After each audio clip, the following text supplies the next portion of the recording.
नमस्कार दोस्तों, स्वागत है आपका आपके अपने चैनल महाविद्या एकेडमी में। हम यूपी ट्रिपल एससी मुख्य सेविका के लिए घटना चक्र पब्लिकेशन की बुक को कंप्लीट कर रहे थे, जिसमें हमने लास्ट चैप्टर आपका चैप्टर नंबर 5 कंप्लीट किया है। सॉरी, जो आपका सोशल टॉपिक्स, जिसमें 6 आपके सोशल टॉपिक्स थे। गरीबी, घरेलू हिंसा, दहेज, तलाक, अंतरा और अंतरपीढ़ी संघर्ष और जातिवाद। ठीक है, वो चैप्टर हमारा कंप्लीट हो चुका है। आज हम नया चैप्टर स्टार्ट करने जा रहे हैं। चैप्टर नंबर देखिए, इस चैप्टर में क्या है ना, इस चैप्टर में आपके जो 3 चैप्टर है, चैप्टर नंबर 7 ऊर्जा बेसल उपापचय, चैप्टर नंबर 8 संतुलित आहार, भोजन का कैलोरी मान और वजन प्रबंधन, और चैप्टर नंबर 9 भोजन के आवश्यक घटक। ठीक है, ये तीनों ही चैप्टर, ये क्योंकि देखिए ये तीनों ही जो चैप्टर है ना, ये एक दूसरे से क्या है, बिल्कुल रिलेटेड है, एक दूसरे को कॉम्प्लीमेंट करते हैं। इसलिए जो तीनों चैप्टर हैं ये आपको एक साथ दे दिए गए हैं बुक में, तो आपको ये तीनों चैप्टर एक साथ ही पढ़ा दिए जाएंगे। ठीक है, तो आज हम यही चैप्टर स्टार्ट करने जा रहे हैं। इसकी थ्योरी देखते हैं। चलिए, सबसे पहले इसमें दिखा है भोजन के कार्य। देखिए, हम भोजन रोज करते हैं, ठीक है, इसका एक तो रीजन भाई सबसे बड़ा यही है कि हमको भूख लगती है, इसलिए खाना खाते हैं। लेकिन सिर्फ खाना खाने के अलावा भी जो हमारे शरीर की जरूरतें हैं वो भी होती हैं, तो उसमें भोजन का क्या कार्य होता है ये हमको देखना है। पहला देखिए, पहला है आहार नियोजन को सरल बनाने के लिए भोजन समूहों को उनके कार्यों के अनुसार विभाजित किया गया है। ठीक है, क्या होता है, मतलब आहार को नियोजित, यानी कि हम सब कुछ खाएं, हमारी जो हमारा जो आहार हो वो संतुलित आहार हो, यानी कि बैलेंस डाइट हो, कि हमें प्रोटीन भी मिले, कार्बोहाइड्रेट भी मिले, फैट भी मिले, ठीक है, विटामिन भी मिले, कैल्शियम भी मिले। तो इस तरह का जो भोजन है, इसीलिए जो भोजन है उसको कई सारे समूहों में बांटा गया है, ताकि हम अलग अलग चीजें खाएं और हमारे शरीर को हर वो चीज मिलती रहे जिसकी जरूरत है। आगे देखिए, आगे है शारीरिक कार्य, मनोवैज्ञानिक कार्य तथा सामाजिक कार्य।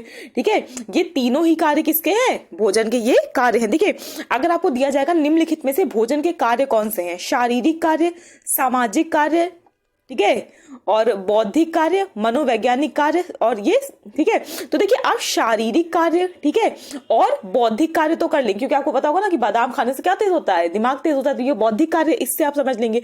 और शारीरिक का भाई शरीर को तो ऊर्जा मिलती है, लेकिन आप क्या मनोवैज्ञानिक कार्य और सामाजिक कार्य में कंफ्यूज हो जाएंगे। ठीक है, तो याद रखिएगा कि सामाजिक कार्य और मनोवैज्ञानिक कार्य भी भोजन के कार्यों के अंतर्गत आएंगे।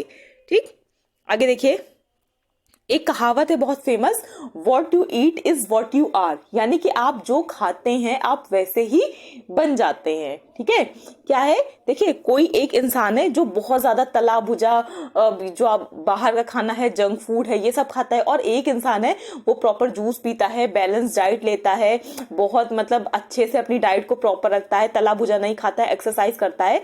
तो उन दोनों की जो बॉडी होगी, बॉडी का शेप ले लीजिए, चाहे उसका फेस पे एक ग्लो होता है ना, वो ले लीजिए, दोनों में आपको डिफरेंस समझ में आ जाएगा। ठीक है, तो इसीलिए कहा जाता है कि आप जो चीजें खाते हैं आप वैसे ही बन जाते हैं, what you eat is what you are.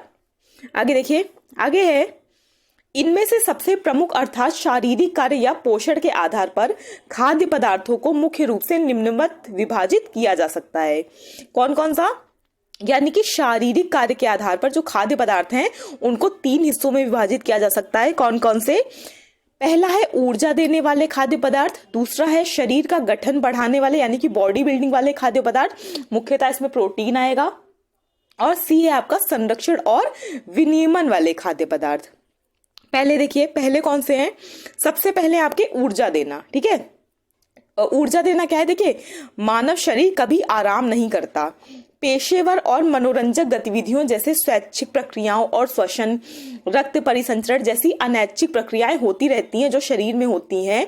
ये प्रक्रियाएं शरीर के लिए महत्वपूर्ण हैं और इसके लिए ईंधन की आवश्यकता होती है। मुख्यतः शरीर के तापमान के लिए भी ऊर्जा की कुछ मात्रा आवश्यक होती है। देखिए, जो क्रियाएं सिर्फ हम कर रहे हैं, अपने हाथ पैर चला रहे हैं, दौड़ रहे, उठ रहे, बैठ रहे, कुछ कर रहे हैं, सिर्फ यही क्रियाएं नहीं, तो इसके अलावा भी कुछ क्रियाएं होती हैं जो हमारे बस में, हमारे कंट्रोल में नहीं हो। जैसे कि क्या होना, हमारे हार्ट का बीट करना, ठीक है, दिल का धड़कना, और जो हमारा खून है उसका बहाव, ये सब चीजें क्या है, ये लगातार होती रहती है। जब हम सोते रहते हैं ना तब भी होता रहता है, सोते रहते हैं, ऐसा थोड़ा ना होता कि हमारी सांस चलना बंद हो जाती है, हमारा जो दिल है वो धड़कना बंद कर देता है, या जो हमारे खून का परिसंचरण होता है पूरे शरीर में बंद हो जाता है, ये ऐसी प्रक्रियाएं हैं जिसके लिए लगातार ऊर्जा की जरूरत होती है।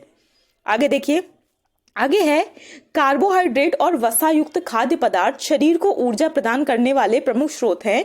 हालांकि प्रोटीन भी ऊर्जा प्रदान करते हैं, लेकिन उनका सबसे महत्वपूर्ण कार्य शरीर के ऊतकों का निर्माण और मरम्मत करना है। देखिए बहुत इंपॉर्टेंट है, कई एग्जाम में पूछा जा चुका है, आपसे प्रोटीन के कार्य पूछ लेता है। देखिए प्रोटीन का जो एक सेकेंडरी काम है वो ऊर्जा प्रदान करना भी है। प्रोटीन आप खाएंगे तो आपको ऊर्जा मिलती है, लेकिन जो प्रोटीन का सबसे महत्वपूर्ण कार्य है वो क्या है? प्रोटीन का सबसे महत्वपूर्ण कार्य शरीर के ऊतकों का निर्माण और मरम्मत करना है।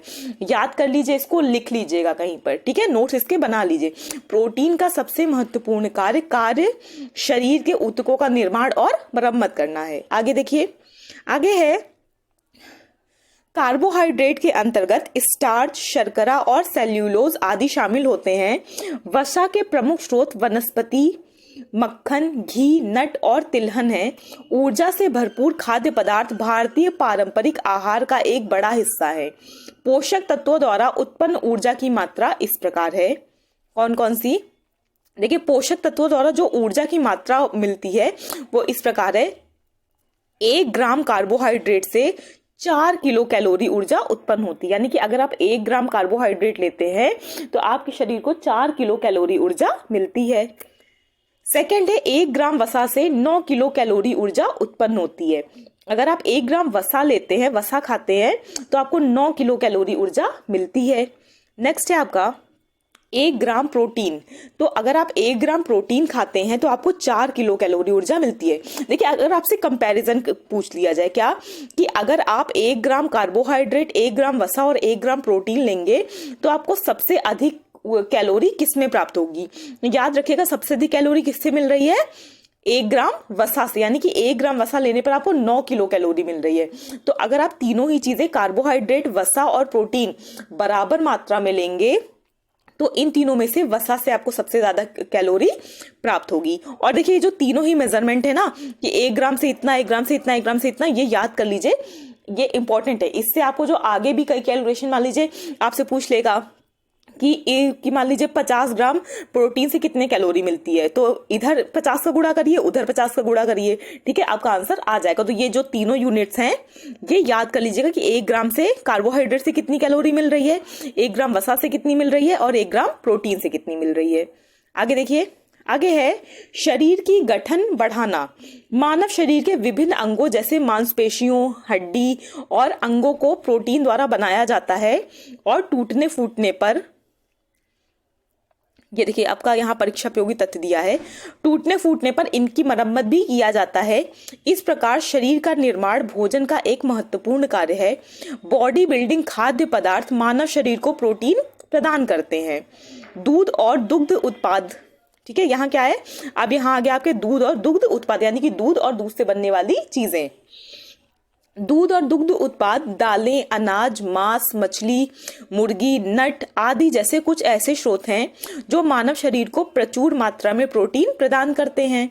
ऐसे कई तरीके हैं जिनके द्वारा दैनिक आहार में इन खाद्य पदार्थों को शामिल किया जा सकता है, जैसे कि पराठों में भरवा चपाती, अंकुरित दालें आदि के साथ रायता, दही आदि। ये सब क्या है? ये सब प्रोटीन को लेने के तरीके हैं, प्रोटीन जिससे आपके शरीर में जा सकता है। आप सभी को पता होगा प्रोटीन का जो सबसे प्रमुख स्रोत है वो क्या होता है? वो होती है दालें। आगे देखिए, आगे है भारतीय आहार प्रकृति में प्रमुख रूप से शाकाहारी है और हम काफी हद तक ऊर्जा और प्रोटीन की जरूरतों के लिए अनाज पर निर्भर करते हैं। हमारे आहार में अनाज और दालों का महत्व अधिक है।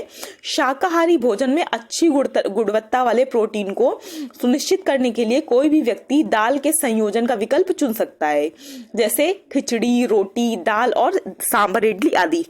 देखिए जो अगर आप नॉनवेज खा रहे हैं यानी कि अगर आप मांसाहारी हैं तो फिर आपको प्रोटीन की जो कमी है वो पूरी हो जाती है, लेकिन अगर आप शाकाहारी हैं, ठीक है, तो शाकाहारी भोजन है जो देखिए जो हमारा भारतीय भोजन है इसका जो बेसिक नेचर है ये क्या है? शाकाहारी है, पूर्ण रूप से शाकाहारी है। तो इसीलिए हम क्या है, इसीलिए हम मुख्यतः दालों वगैरह पर निर्भर करते हैं। आपसे ये बताया जा रहा है कि दालों को अलग अलग तरह से आप खाकर अपने शरीर में जो प्रोटीन की मात्रा है उसको पर्याप्त बनाए रख सकते हैं। जैसे कि चावल और दाल मिला के खिचड़ी बना ली, रोटी जैसे मल्टीग्रेन रोटी होती है ना, कई सारे अनाजों को मिलाकर वैसे बना ली, दाल तो है ही है, सांभर इडली हो गया, और बहुत तरह की चीजें बनती हैं, आपको पता होंगी। आगे देखिए, विशेष रूप से बढ़ते बच्चों और गर्भवती महिलाओं के लिए नए ऊतकों का निर्माण बहुत महत्वपूर्ण है। स्पष्ट विकास के बावजूद हमारे शरीर में पुराने ऊतकों का लगातार टूटना और नए ऊतकों का निर्माण हर उम्र में जारी रहता है, जिसके लिए शरीर सौष्ठव पोषण तत्वों की आवश्यकता बनी रहती है। आगे देखिए, आगे है सुरक्षात्मक और विनियमन कार्य। ये सारे जो हम कार्य पढ़ रहे हैं, ये किसके पढ़ रहे हैं? ये सारे कार्य हम पढ़ रहे हैं भोजन के कार्य, ठीक है। ये क्या है? भोजन के सुरक्षात्मक और विनियमन कार्य क्या है? देखिए, जो भोजन के सुरक्षात्मक और विनियमन कार्य हैं, देखिए भोजन भी नियामक और सुरक्षात्मक कार्य करता है, ठीक है। जो भोजन है वो भी सुरक्षात्मक और जो क्या है आपका विनियमन कार्य करता है। ये कई अनैच्छिक और स्वैच्छिक गतिविधियों को नियंत्रित करता है, जैसे होम्योस्टेसिस, मांसपेशी में संकुचन, रक्त का थक्का जमना, क्या जमना? रक्त का थक्का जमना, अपशिष्ट उत्पादों को हटाना आदि। इन प्रक्रियाओं को करने के लिए कुछ पोषक तत्वों जैसे खनिज और विटामिन जिम्मेदार हैं। देखिए, फिर से आपसे एक फैक्ट बता दिया है क्या, कि ये जो है भोजन के नियामक और सुरक्षात्मक जो तत्व है वो क्या है? खनिज और विटामिन है। कैसे? ये कई अनैच्छिक और स्वैच्छिक गतिविधियों को नियंत्रित करते हैं, ठीक है। जैसे कि होम्योस्टेसिस, मांसपेशियों में संकुचन, रक्त का थक्का जमना, अपशिष्ट पदार्थों को हटाना, ये सब किसके कारण होता है? खनिज और विटामिन के कारण होता है, ठीक है, याद रखिएगा। आगे देखिए, आगे है खनिज और विटामिन जिम्मेदार हैं। हालांकि इन कार्यों के लिए आवश्यक पोषण तत्वों की मात्रा बहुत कम होती है, लेकिन दैनिक आधार पर इनका पर्याप्त मात्रा में मौजूद होना आवश्यक है। देखिए, इनकी बहुत कम मात्रा की जरूरत होती है, लेकिन तब भी क्या है, इनकी जरूरत पड़ती है, ठीक है। ऐसा नहीं कि इनके बिना काम चल जाएगा, काम नहीं चलेगा, भले ही थोड़े से की जरूरत है लेकिन जरूरत है। आगे देखिए, उदाहरण के लिए विटामिन के रक्त के थक्के के लिए जिम्मेदारी। आपको पता होगा कि मान लीजिए हमारे शरीर में कहीं चोट लगी है, वहां से खून बह रहा है, तो अगर हमारे शरीर में विटामिन के की कमी है तो उस जगह पर जो रक्त का वो नहीं होता है, गाढ़ा धीरे धीरे खून होता है, उसके बाद वहीं पर खून जम जाता है। अगर हमारे शरीर में विटामिन के की कमी होगी तो वो रक्त का थक्का बनने में बहुत ज्यादा टाइम लगेगा और खून ज्यादा बहेगा, ठीक है। इसलिए जो विटामिन के है ये आवश्यक होता है। आगे देखिए, आगे है बी समूह के विटामिन व अन्य विटामिन भी कई कार्य हेतु आवश्यक होते हैं। आगे देखिए, नेक्स्ट है शरीर की प्रक्रियाओं के नियमन के अलावा भोजन हमें विभिन्न संक्रमण और बीमारियों से बचाता है। उदाहरण के लिए विटामिन प्रतिरक्षा को बनाने में मदद करता है और रोग जनकों से लड़ने के लिए शरीर की प्रतिरोधक क्षमता बढ़ाता है। यानी कि जो विटामिन होता है ये हमारे शरीर की इम्यूनिटी बढ़ाता है, कि जिससे जो रोग हैं हमारे शरीर में वो चीजें डेवलप हो पाए जो रोगों से लड़ती हैं और हमें क्या करती हैं, जल्दी बीमार होने से बचाती हैं। आगे देखिए, आगे है इन खाद्य कार्यों को करने में मदद करने वाले महत्वपूर्ण खाद्य स्रोतों में हरी पत्तेदार सब्जियां, दूध, ताजे फल और सब्जियां, मछलियां आदि शामिल हैं। क्या शामिल हैं? इसमें आपकी ये सारी ही चीजें शामिल हैं।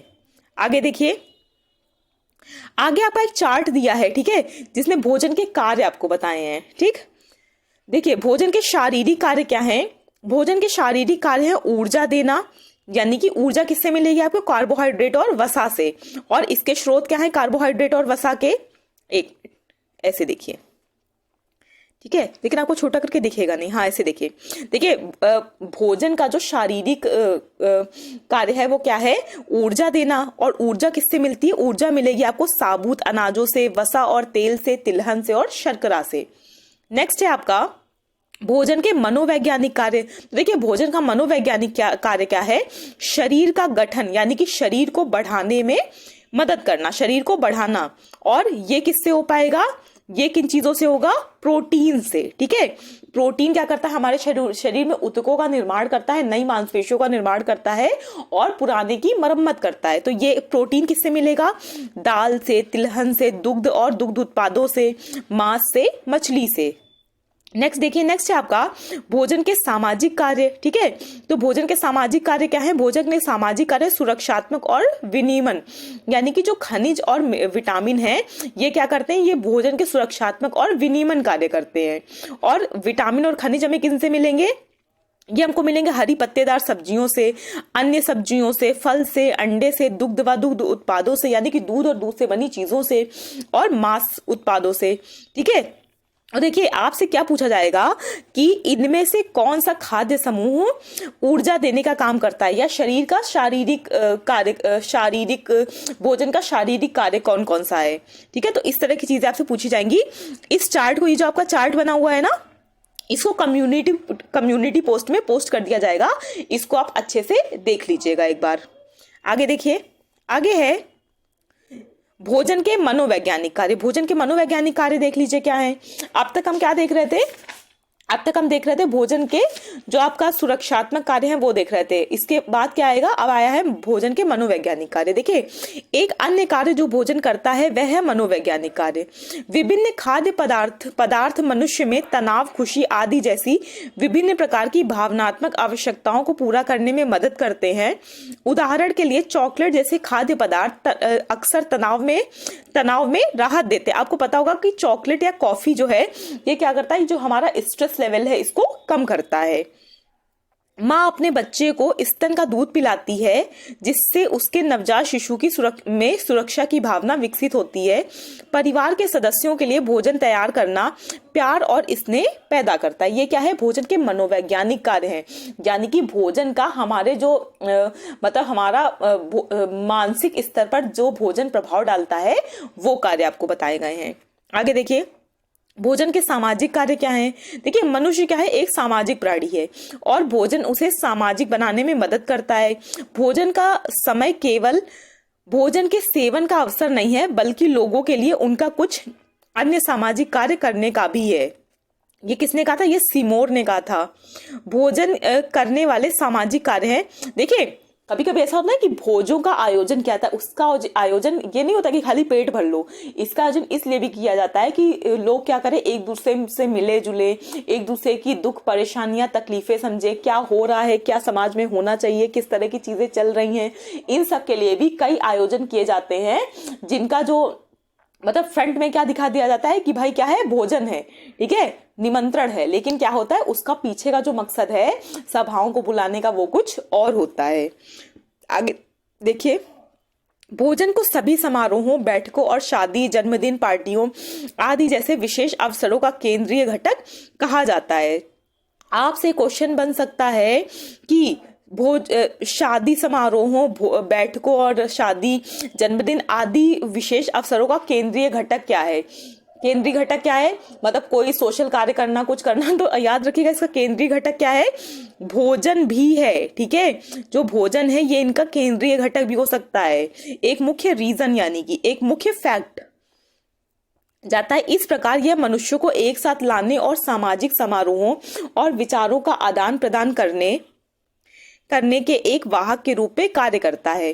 भारतीय समाज एक खाद्य केंद्रित समाज है और हम हर मौके पर खाने को शामिल करते हैं। ठीक है, हमारे यहाँ तो ये तक रिचुअल है क्या कि जब किसी व्यक्ति की मृत्यु होती है तो उसके मृत्यु के 13वें दिन भी, आप सभी को पता होगा, एक 13वीं होती है, उस पर भी हम एक भोज का आयोजन करते हैं। यानी कि हमारे यहाँ मतलब व्यक्ति के जन्म लेने से लेकर उसकी मृत्यु तक जितने भी अवसर पड़ते हैं, जितने भी चीजें पड़ती हैं, ठीक है, मृत्यु को अवसर नहीं कहा जा सकता, मतलब जितनी भी चीजें पड़ती हैं, कोई भी कार्यक्रम पड़ता है, हर किसी में क्या होता है? भोजन का प्रबंधन होता है। आगे देखिए, जीवन के प्रत्येक चरण को आमतौर पर इससे जुड़ी दावतों द्वारा चिन्हित किया जाता है। उदाहरण के लिए बच्चे का जन्म समारोह, मुंडन, ठीक है, मुंडन, जन्मदिन, विवाह। भोजन का मेन्यू ऐसा होना चाहिए कि लोगों को एक साथ लाए, ना कि उनके बीच अंतर पैदा करे। उदाहरण के लिए शाकाहारी बनाम मांसाहारी भोजन खाने वाले। देखिए, भोजन का जो मेन्यू है ना वो ऐसा होना चाहिए कि वहां पर आने वाले सभी लोग उसको स्वीकार करें। ऐसा नहीं है कि मान लीजिए एक ब्राह्मणों की सभा है, उसमें आपने नॉनवेज बनवा दिया, तो वहां क्या है, वहां लोग खाना ही नहीं खाएंगे, आधे से ज्यादा लोग क्या 90% लोग नहीं खाएंगे। ठीक है, तो भोजन का जो मेन्यू है वो जगह के हिसाब से करवाना चाहिए कि भाई कहाँ पर किस तरह का खाना चल पाएगा, कहाँ से पर किस तरह का खाना स्वीकार्य होगा। आगे देखिए, आगे है सामाजिक समारोह में जाने वाले भोजन भी लोगों को समीप लाते हैं और दोस्तों, परिवार, पड़ोसी आदि के साथ सामाजिक संबंध बनाते हैं और इस तरह लोगों के बीच सामाजिक स्वीकृति पैदा करते हैं। किसी भी व्यक्ति के साथ भोजन साझा करना यह दर्शाता है कि वह व्यक्ति मित्रता, ठीक है, यानी कि वो व्यक्ति क्या कर रहा है, आपकी मित्रता स्वीकार कर रहा है। ठीक है, तो ये सारे अब तक जो हमने पढ़े ये क्या थे, ये सारे थे आपके भोजन के कार्य। ठीक है, क्या पढ़े थे आपने, भोजन के कार्य पढ़े थे। इसके आगे जो टॉपिक है वो हमारा है खाद्य समूह, ये हम नेक्स्ट वीडियो में करेंगे। आपका ऊपर एक चार्ट बच गया था जिसमें आपके परीक्षा उपयोगी तथ्य यानी कि इंपॉर्टेंट फैक्ट्स जो है आपके परीक्षा के लिहाज से, जो इस तरह की परीक्षाओं में जहां पर ये सिलेबस है पूछे गए हैं और आगे भी जिनकी पूछे जाने की बहुत ज्यादा चांसेस हैं। पहला देखिए, पहला है मानव शरीर में ग्लूकोज का आधिक्य होने पर वह ग्लाइकोजन के रूप में संग्रहित हो जाता है। अग्नाशय से निकलने वाला इंसुलिन हार्मोन ग्लूकोज के आधिक्य के होने पर ग्लाइकोजन में परिवर्तित कर देता है। इंसुलिन क्या करता है, इंसुलिन जो हार्मोन है ये ग्लूकोज के अधिक होने पर उसे ग्लाइकोजन में परिवर्तित कर देता है। आपसे क्वेश्चन बन सकता है, शरीर में ग्लूकोज की अधिकता होने पर कौन सा हार्मोन उसे ग्लाइकोजन में बदल देता है, तो आपका आंसर होना चाहिए क्या, इंसुलिन हार्मोन। ठीक है, नेक्स्ट देखिए, नेक्स्ट है फल बॉडी बिल्डर फूड नहीं है, फल हमारे स्वास्थ्य के लिए फायदेमंद और जरूरी है। फलों में काफी मात्रा में विटामिन व खनिज पदार्थ आदि पाए जाते हैं जो सामान्य बीमारियों के साथ साथ कैंसर, हार्ट अटैक, सूजन जैसी कई गंभीर बीमारियों को रोकने में मददगार साबित होते हैं। नेक्स्ट देखिए, नेक्स्ट है कैल्शियम का सबसे अच्छा स्रोत दूध है। कैल्शियम का सबसे अच्छा स्रोत क्या है, दूध। किसका, कैल्शियम का। कैल्शियम मानव शरीर में सबसे अधिक पाया जाने वाला खनिज है। इंपॉर्टेंट क्वेश्चन है, आपसे पूछ लिया जाएगा क्या कि मानव शरीर में सबसे अधिक मात्रा में पाया जाने वाला खनिज कौन सा है, तो वो है कैल्शियम। नेक्स्ट देखिए, नेक्स्ट है विटामिन। विटामिन क्या है, माइक्रो न्यूट्रिएंट्स हैं। क्या है, जो आपके विटामिन हैं ये क्या है, ये माइक्रो न्यूट्रिएंट्स हैं, जबकि जो आपके प्रोटीन, फैट्स और कार्बोहाइड्रेट्स हैं ये माइक्रो न्यूट्रिएंट्स हैं। ठीक है, सॉरी, मैक्रो न्यूट्रिएंट्स हैं। ठीक है, क्या है, आपके जो विटामिन हैं ये माइक्रो न्यूट्रिएंट्स हैं और जो आपके प्रोटीन, फैट्स और कार्बोहाइड्रेट्स हैं ये मैक्रो न्यूट्रिएंट्स हैं। ठीक है, यानी कि समष्टि और व्यष्टि वाला अंतर है यहाँ पर। आगे देखिए, आगे है जल में घुलनशील विटामिन बी, सी हैं, जबकि वसा में घुलनशील विटामिन ए, डी, ई के हैं। जब आपको चैप्टर पढ़ाया गया था ये वाला सुबह, है ना, जब आपको ये वाला चैप्टर पढ़ाया गया था, इससे पहले आपने किसी चैप्टर में ये पढ़ा हुआ है। एक आपका चैप्टर था जिसमें सिर्फ आपका विटामिन और इससे रिलेटेड ही चीजें थी, उसमें आप इसको अच्छे से पढ़ चुके हैं। हाँ, एक आपका वो वाला चैप्टर था भोजन पकाने के दौरान पोषक तत्वों का संरक्षण, खाद्य पदार्थों के अंकुरण, किण्वन, खाद्य तालमेल के पोषक मूल्य को बढ़ाने के पारंपरिक तरीके। इस चैप्टर में आपको ये चीजें अच्छे से बताई गई थी कि क्या, जो आप सिर्फ क्या याद रखिए, विटामिन ए, डी, ई, के, खाली ये 4 विटामिन याद रखिए क्या, कि ये क्या है, ये वसा में घुलनशील है, यानी कि क्या है, ये वसा में घुल जाते हैं। इसके अलावा जो भी होंगे वो आपके किस में विलय होंगे, जल में विलय होंगे। ठीक है, ये क्या है, जल में घुलनशील विटामिन है, विटामिन बी और सी, और ए, डी, ई के क्या है, ये वसा यानी कि फैट में घुलनशील विटामिन। सबसे ज्यादा आपके यही समूह पूछा जाता है, तो याद रखिएगा विटामिन ए, डी, ई के किस में घुलनशील है, ये वसा में घुलनशील है। आगे देखिए, आगे है विटामिन ई का सबसे अच्छा स्रोत सूरजमुखी का तेल यानी कि सनफ्लावर ऑयल। विटामिन ई की कमी से पुरुषों में नपुंसकता और महिलाओं में बांझपन जैसी बीमारियां हो जाती हैं। ये आपके लिए इंपॉर्टेंट क्यों है, क्योंकि आपके सिलेबस में गर्भावस्था, नवजात की देखभाल, गर्भधारण और गर्भधारण की जटिलता, ये सब क्या है, ये आपके सिलेबस में है। इसलिए आपके लिए ये क्वेश्चन इंपॉर्टेंट है, किस विटामिन की कमी से महिलाओं और पुरुषों में नपुंसकता और महिलाओं में बांझपन जैसी बीमारी हो जाती है, तो ये होती है विटामिन ई की कमी से। आगे देखिए, आगे है प्रोटीन हमारे शरीर में ऊतकों की मरम्मत के लिए आवश्यक है। प्रोटीन हमारे शरीर की वृद्धि और विकास के लिए आवश्यक होती है, इसीलिए प्रोटीन को बॉडी बिल्डिंग एलिमेंट कहा जाता है। प्रोटीन को क्या कहा जाता है? प्रोटीन को बॉडी बिल्डिंग एलिमेंट कहा जाता है। सबसे इंपॉर्टेंट क्या है? हमारे शरीर में नए ऊतकों के निर्माण और पुराने ऊतकों की मरम्मत के लिए प्रोटीन क्या है? जिम्मेदार होता है। आगे देखिए, आगे है शुद्ध और पीने योग्य पानी पोर्टेबल जल कहलाता है।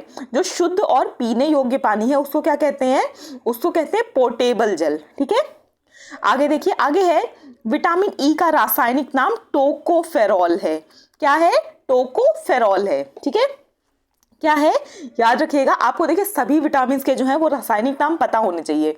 तो जो इसमें क्या बताया गया? इसमें आपको विटामिन ई का रासायनिक नाम बताया गया है, जो क्या है? टोकोफेरॉल। इसे बाध्यता रोगी विटामिन भी कहा जाता है। क्या कहा जाता है? बाध्यता रोगी विटामिन भी कहा जाता है। आगे देखिए, आगे है आपका प्रोटीन का अंतिम उत्पाद एमिनो अम्ल है। यानी कि प्रोटीन से जितनी भी चीजें बनती हैं उससे सबसे आखिरी में बनने वाली चीज क्या है? उससे सबसे अंतिम क्षण में, मतलब अंतिम उसके स्तर पे बनने वाली चीज है आपकी क्या? एमिनो अम्ल। ठीक है, तो इसी के साथ जो आपका परीक्षा उपयोगी तथ्य थे ये भी कंप्लीट होते हैं। जो आपका नेक्स्ट वीडियो आएगा इसी चैप्टर का, उसमें हम क्या देखेंगे? उसमें हम नेक्स्ट टॉपिक देखेंगे जो है आपका खाद्य समूह। ठीक है, तो इसी के साथ यहाँ पर इस वीडियो को एंड करते हैं। देखिए इस वीडियो में ना इस चैप्टर में काफ़ी सारी ऐसी चीज़ें हैं जो फैक्ट्स हैं आपके विटामिन से रिलेटेड, प्रोटीन से रिलेटेड। तो क्या करिए, उसके शॉर्ट नोट्स आप अच्छे से बनाते रहिए। ज़रूरी नहीं आप बहुत बड़ी बड़ी चीज़ें बनाएं। इतने मतलब आपके इस आधे घंटे की वीडियो का आपका मुश्किल से 6 या 7 लाइन के नोट्स बनेंगे। उसको बना लीजिए, क्योंकि यही नोट्स आपके जब पेपर का ना 1 दिन बचते हैं, 2 दिन बचते हैं, तो आप पूरी बुक या YouTube पे कितनी भी अच्छी सीरीज पड़ी हो, चाहे इस चैनल की चाहे किसी भी चैनल की, आप उसको पूरा नहीं देख सकते हैं। ठीक है, लास्ट में आपके जो शॉर्ट नोट्स हैं यही काम आते हैं, इसलिए शॉर्ट नोट्स ज़रूर बनाइए। वीडियो को अच्छे से देखिए, कंप्लीट देखिए। वीडियो देखने के लिए thank you so much. Please like, share और सब्सक्राइब करना मत भूलिएगा। Thank you.